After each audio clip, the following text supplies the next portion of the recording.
सेवण में अवां खे ख़बर ॾींदा हलूं तालका रिपोर्टर मोहम्मद सफ़र सेवानी जी रिपोर्ट मुताबिक़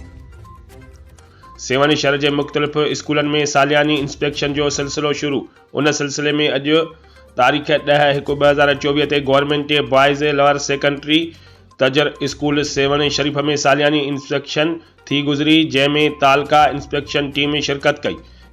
इंस्पेक्शन टीम तरफा स्कूल असेंबली क्लासरूम और तजर स्कूल जो रिकॉर्ड चेक किया वियो, जडें त तालका इंस्पेक्शन टीम साईं इमदाद भंड, साईं मोहम्मद हसन चन्ना,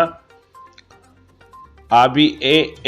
एम्स और साईं शाहिद ओठो IBA पास फेज़ 1 PST जिन तजर स्कूल जा क्लास विजिट कया और शागिर्दन का कुछ सवाल जवाब पिणु कया और तजर स्कूल सेवण के शागिर्दन जा फेयर्स बुक्स चेक पिणु कया और तालीमी जायजे से गड